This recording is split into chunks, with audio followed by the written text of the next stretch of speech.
Break के बाद आपका स्वागत है। लाख बची और लाखों पाए। मैंने अपने मेहमानों से आपको मिलवा दिया। हमारे साथ हजका से महेश दाइमा जी भी इस चर्चा में जुड़ चुके हैं। आपका भी बहुत स्वागत है। उनसे बातचीत करेंगे, लेकिन लाख बची और लाखों पाए के सिक्के का दूसरा पहलू भी हमें देखना है। अवतार सिंह भड़ाना ने आखिरकार इनेलो का दामन थाम ही लिया।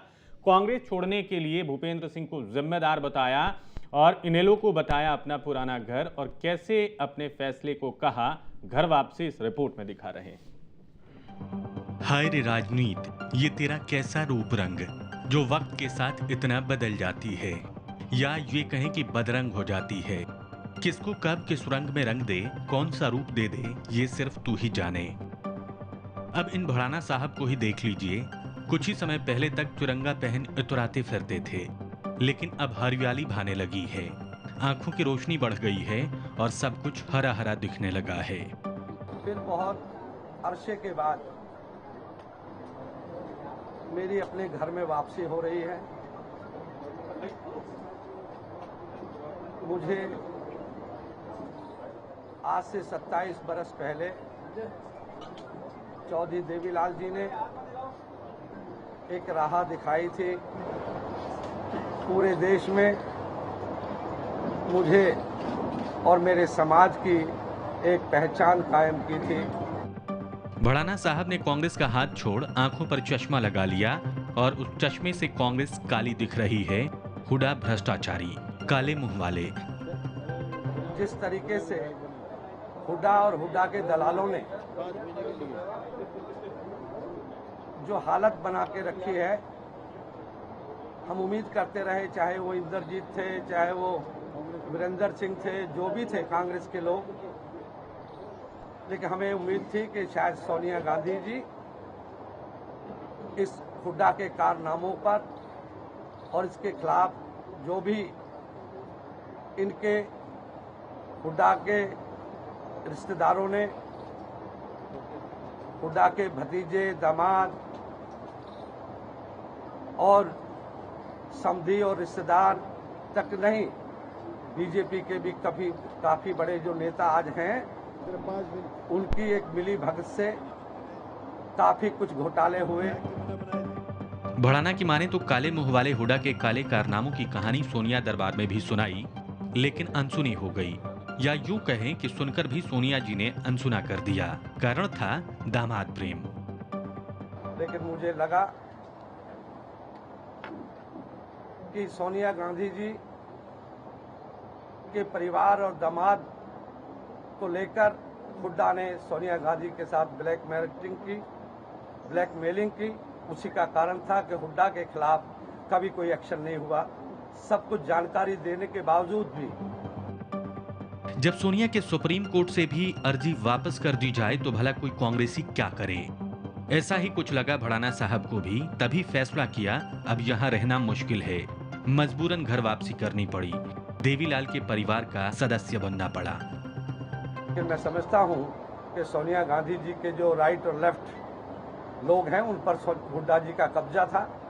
और कब्जा क्यों था, उसका पता लगा कि सोनिया गांधी जी भी कोई निर्णय नहीं कर पाई। उसके पीछे उनके दामाद का जो हुड्डा ने ब्लैकमेलिंग की, सोनिया गांधी को ब्लैकमेल किया। और इसी के कारण हमने एक ही रास्ता चुना कि मैंने पूरा अपना जीवन ईमानदारी से लोगों के लिए जिया है, राजनीति अपने और अपने परिवार के लिए नहीं की। चौधरी देवीलाल जी ने जो रास्ता दिखाया था किसान और गरीब और मजदूरों के लिए, उस राह पर चलने के लिए मैं फिर इनेलो पार्टी, या मैं कहूँ चौधरी देवीलाल के अपने उस परिवार के बीच आया हूँ। कमोबेश 26 साल जिस पार्टी में भड़ाना साहब रहे, उसमें आज उन्हें 26 कमियां दिखाई दे रही हैं। उस पार्टी के राष्ट्रीय अध्यक्ष में खोट दिखता है, उस पार्टी का मुख्यमंत्री भ्रष्टाचारी दिखता है, और उसके साथ रहने वाले दलाल। जबकि जहां चंद लम्हा भी मुश्किल से गुजारा होगा, वो बन गया है घर, और भड़ाना साहब ने कर ली है घर वापसी। शायद इसे ही राजनीति कहते हैं, और राजनीति के रंग भी ऐसे ही पचरंगी होते हैं। दिल्ली से हनु सैनी के साथ ब्यूरो रिपोर्ट, खबरें अभी तक।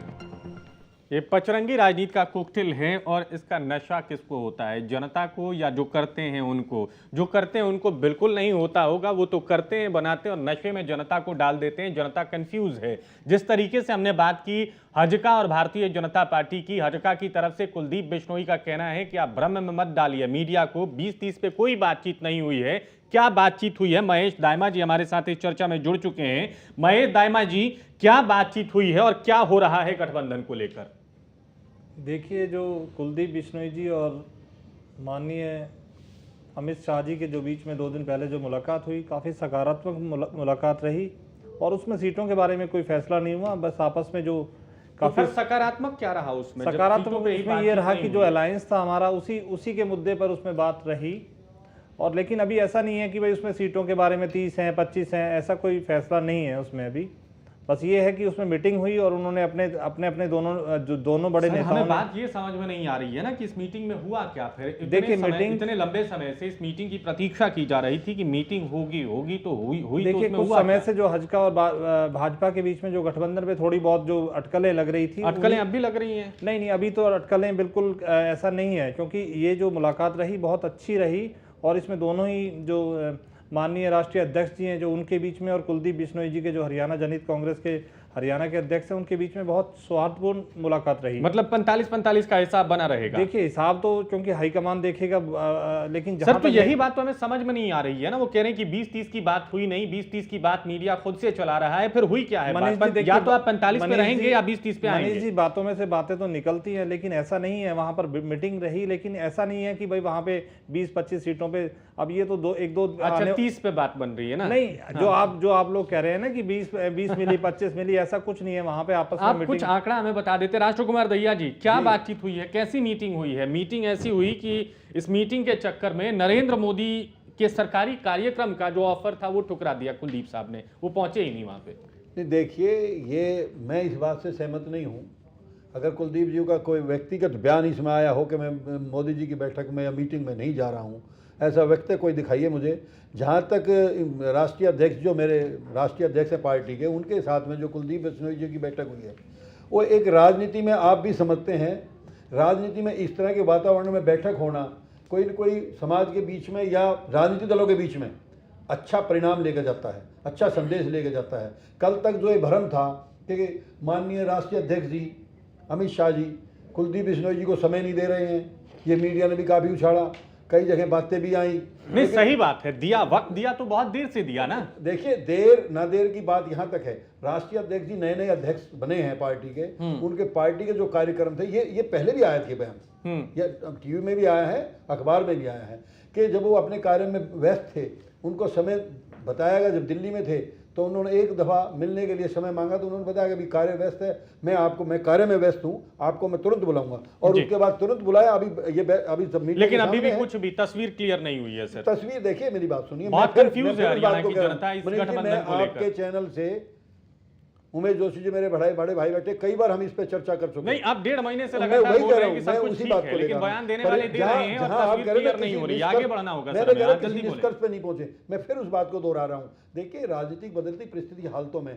चर्चा राजनीति में होना, क्षेत्र राजनीति में आगे का कार्यक्रम बनना, अगली नीति रीति तय करना, उसमें चर्चा होना, उसमें ये नहीं है कि परिणाम नहीं है। नहीं, खाली चर्चा ही हो रही है ना, काम कुछ हो नहीं रहा है, सतह पे कुछ दिख नहीं रहा है। विजय दीप जी, समस्त भारतीय पार्टी के नेता हमारे साथ इस चर्चा में हैं। विजय दीप जी, ये आपकी पार्टी से संबंधित मसला नहीं है, लेकिन आप एक नारे के साथ जा रहे हैं, नया चुने सही चुने, सही चुने नया चुने। जब ऐसी स्थिति आपकी विपक्षी पार्टियों में है, नया चुने सही चुने को कितना बल मिलता है, उसको कितना स्कोप है यहाँ पे? ऐसी स्थिति में जो सही में जो ईमानदार लोग हैं और जो राजनीति में आके समाज की और राष्ट्र की सेवा करना चाहते हैं, उनके पास आज हरियाणा में तो मैं ये कह सकता हूं कि एक ही विकल्प है, समस्त भारतीय पार्टी। ऐसा क्यों? ऐसा क्यों? क्योंकि समस्त भारतीय पार्टी कोई मौकाप्रस्त पार्टी नहीं है। ये सब जो आज जो चल रहा है, जो खेल चल रहा है हरियाणा की राजनीति में, कब सिद्ध किया कि आप मौकापरस्त नहीं है?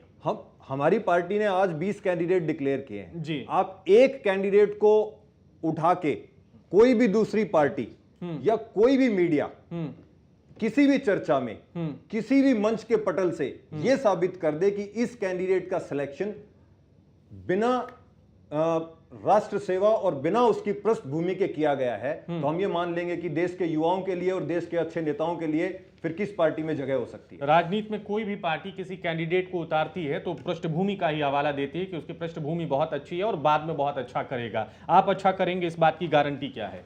मनीष जी, हम अच्छा करेंगे इस बात की गारंटी तो आने वाला समय बताएगा, और जनता हमें जब मौका देगी तभी हम बता पाएंगे, तभी हम प्रूव कर पाएंगे। पहले हम अपना ड्राफ्ट और विजन जो है वो हम सामने रख सकते हैं, लेकिन दूसरों का जो, मुझे एक सेकंड दीजिए, हाँ, बोले दूसरों का जो खेल चल रहा है यहाँ, हाँ, जो ये दल बदल और गठबंधन और ये चल रहा है, हाँ, इसमें पूरे स्वार्थी लोग हैं, पूरे भ्रष्टाचारी लोग हैं, हाँ, पूरे अपराधी लोग हैं, हाँ, और मौकाप्रस्त लोग हैं। जो जनता जब भी कभी बदलाव करना चाहती है, आज बीजेपी जो है, आज बीजेपी पूरे देश ने एक प्रधानमंत्री के लिए वोट दिए हैं, बीजेपी पार्टी को वोट नहीं दिए हैं। ये जितने सांसद आए हैं इनको वोट नहीं दिए हैं। इन सांसदों में तो आप देखिए कितने लोग जो एक प्रधानमंत्री अच्छा देना चाहते थे उसके लिए वोट दे सकते हैं। अगर सांसद इतने जनता को अच्छे मिल जाएं वोट देने के लिए, तो इस देश की जनता पता नहीं क्या बदलाव। चलिए, अभी बहुत चर्चा होनी बाकी है। आपने अपनी बात रखी। डीपी कौशिक जी कुछ कहना चाहते हैं, आप बोलें सर। जयदीप जी, आप गठबंधन की बात करें, लोकसभा में तो आपने भी गठबंधन दिया था चौटाला जी को। हाँ बिल्कुल, आप बताइए ना, उसका जवाब दीजिए। तब आपको दिखाई नहीं दिया कैसे आदमी कैसे नहीं है।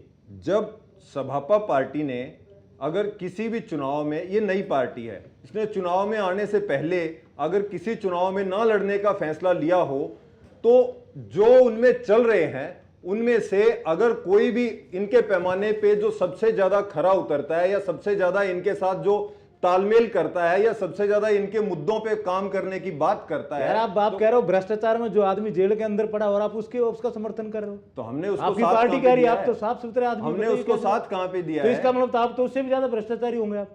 चलिए, अब यहाँ से अब जिस दल की बात आप कर रहे हैं उसके है। प्रतिनिधि हमारे साथ मौजूद हैं, उनकी प्रतिक्रिया भी लेते हैं। ऐसा क्या रहा जो उस वक्त आपको सहयोग मिला? गठबंधन की बात तो हम नहीं कहते हैं, गठबंधन ऐसा कुछ था नहीं, लेकिन सहयोग मिला, वो सहयोग अब कंटिन्यू नहीं रह सका आपके साथ समस्त भारतीय पार्टी का, जो कि डीपी कौशिक जी ने कहा है। मनीष जी, मुद्दे से मत भटको। जो मैं बिल्कुल नहीं भटक रहा, इसको देखिए, सवाल है सर, सवाल है, देखिए मुद्दे से मत भटको, जो मुद्दे आज उठाए आप मुझे सुन लीजिए सर, ये चर्चा हमारी है, इसकी ऑथेंटिसिटी का पूरा ख्याल है मुझे, मैं उस पर बात करूंगा, सवाल उठाए उसका जवाब लेंगे, उसके बाद फिर मैं लौटता हूं आपसे, उस कॉकटेल पे बात करता हूं जो पॉलिटिक्स का हमारे सामने है। पहले मुद्दे पाओ, फिर ये बात मैं जवाब दूंगा। चलिए, आज का बीजेपी की बात थी, उस मुद्दे पाओ, मुद्दे को मत भटकाया करो। जिस मुद्दे के लिए बीजेपी से ज्यादा बेहतर मैं अवतार सिंह भड़ाना पे आपसे पूछूंगा। वो दूसरा क्वेश्चन था, पहला क्वेश्चन ये था। वो क्वेश्चन आपसे होगा, क्योंकि आपकी बात में इसलिए मैंने आपकी तरफ सरका दिया। आज का बीजेपी की सुनो, आज का बीजेपी का कच्चा खिलाड़ी कभी ताश में बैठ जाता है, कई बार अच्छा पत्ता फेंक जाता है, हाँ, अच्छे से अच्छे खिलाड़ी को मात दे जाता है। हाँ, वही कुलदीप बिश्नोई जी ने किया था, पर आपने किसी ने ध्यान नहीं दिया इस बात पे। हाँ, उन्होंने टाइम दिया था कि इस रैली में अगर मेरे को नहीं बुलाया गया, हाँ, तो मैं गठबंधन तोड़ दूंगा। हाँ, आपको शायद पता नहीं है, तो सरकारी रैली थी, बीजेपी की तो 2 रैलियां हो चुकी। बीजेपी ने डरते हुए आखिर में आपने देखा होगा सीट पर नाम लिख दिया कुलदीप बिश्नोई। 11:13 पे धर्मपाल मलिक ने कल टीवी पर अच्छी तरह बताया, 11:13 पे इन्विटेशन गया है। सुबह आपको कुलदीप बिश्नोई की चिंता है या बीजेपी की चिंता है? मैं किसी की चिंता नहीं कर रहा, बात गलत जगह लेके जा रहे हो, गलत बातें उठा रहे हो आप। नहीं, मैं सही बातें उठा रहा हूं, मैं बिल्कुल सही बात उठा रहा हूं। 2 रैलियां बीजेपी की, अंत तक आपको बहुत समय दूंगा मैं। 2 रैलियां बीजेपी की हरियाणा में हो चुकी। अमित शाह जी ने 2 रैलियां कर चुकी।